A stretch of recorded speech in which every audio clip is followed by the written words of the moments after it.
Thank you, Mr. Chairman. Thank you, Mr. Tillerson, for your fortitude and patience. It bodes well for what I think are the rigors and demands of service as Secretary of State. Since Senator Risch has taken us on a guided tour of the JCPOA, I just thought I would start by going back to an important point that you referenced in passing. I believe earlier today you said one of the failings of the deal is it does not deny Iran the ability to purchase a nuclear weapon, and my very diligent staff has reminded me that the Nuclear Non-Proliferation Treaty does prohibit the purchase of a nuclear weapon. But more importantly, the JCPOA, which I have, in Provision 3 of the general provisions at the very front, says Iran reaffirms that under no circumstances will Iran ever seek, develop, or acquire any nuclear weapons. My general approach to this agreement has been distrust and verify.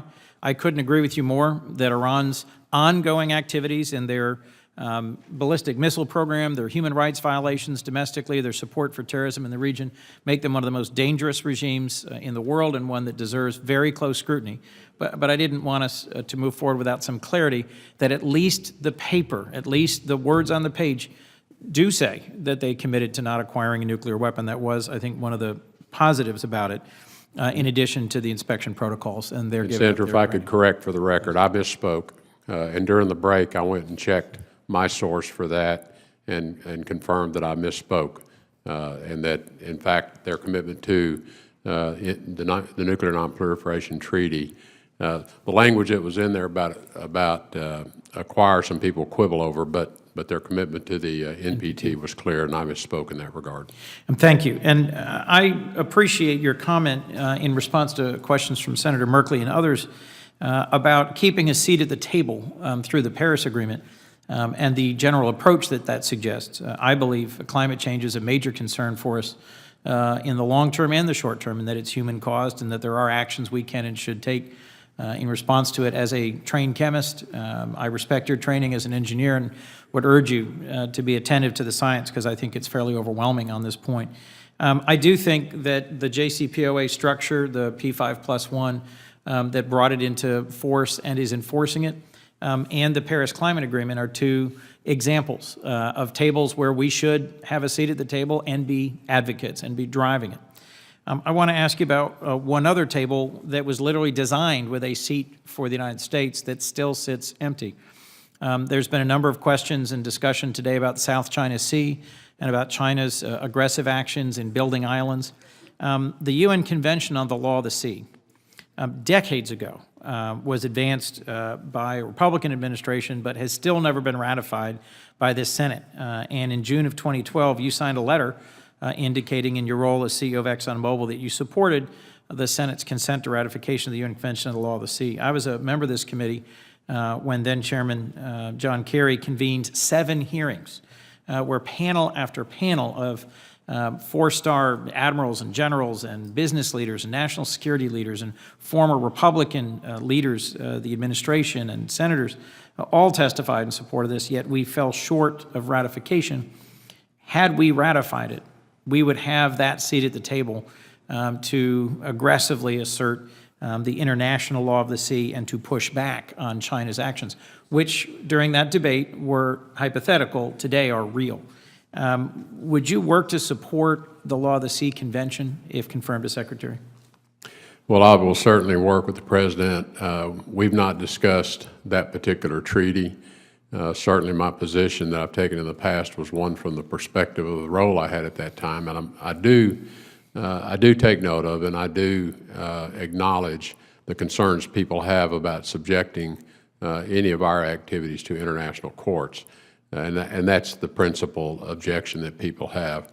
But when given the opportunity, if given the opportunity to discuss this in the Interagency or the National Security Council, I'm sure we'll have a robust discussion about it.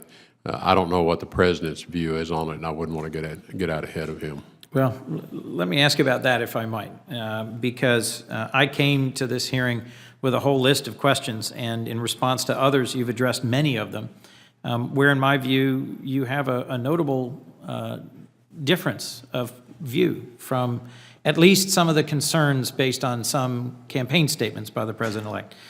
no ban on Muslims, no nuclear arms race, no nukes for Japan, South Korea, or Saudi Arabia, no abandoning our NATO allies, no deal with Russia to accept the annexation of Crimea, stay engaged potentially in both the Iran agreement and the Paris Climate Treaty. All of these, to me, are quite encouraging, but they suggest some tension with statements made by the president-elect. How will you work through those differences? And just reassure me that you will stand up to the president when you disagree on what is the right path forward in terms of policy. Well, I think early in the day, someone asked me a similar question, and I said that one of the reasons that I came to the conclusion, among many, to say yes to President-elect Trump when he asked me to do this, is in my conversations with him on the subject we have discussed, he's been very open and inviting of hearing my views and respectful of those views. I don't think, in terms of discussing or perhaps characterizing it as my willingness to push back on him, my sense is that we're going to have all the views presented on the table, and everyone will be given the opportunity to express those and make their case, and then the president will decide. And I'm not trying to dodge a question in any way, but this is one that I don't know where the president may be, nor do I know where some of the other agencies and departments that'll have input on this will be under the new administration. So I respect their rights to express their views also. And again, as you point out, I'm on the record having signed a letter from my prior position in which I was representing different interests. When I hear all the arguments for myself, I don't want to commit to you that my views might not change if I hear different arguments, because I was looking at it only from a particular perspective. Well, and a number of senators, myself included, have pressed you on making the transition from CEO of ExxonMobil and its interests and a 41-year career there to representing America's interests. And I understand the concerns about sovereignty that some raised in the hearings. Having sat through the hearings and heard the testimony, I'm convinced that the interests of the United States are best advanced by our acceding to that treaty and ratifying it. I have more questions, but I'll wait for the next round.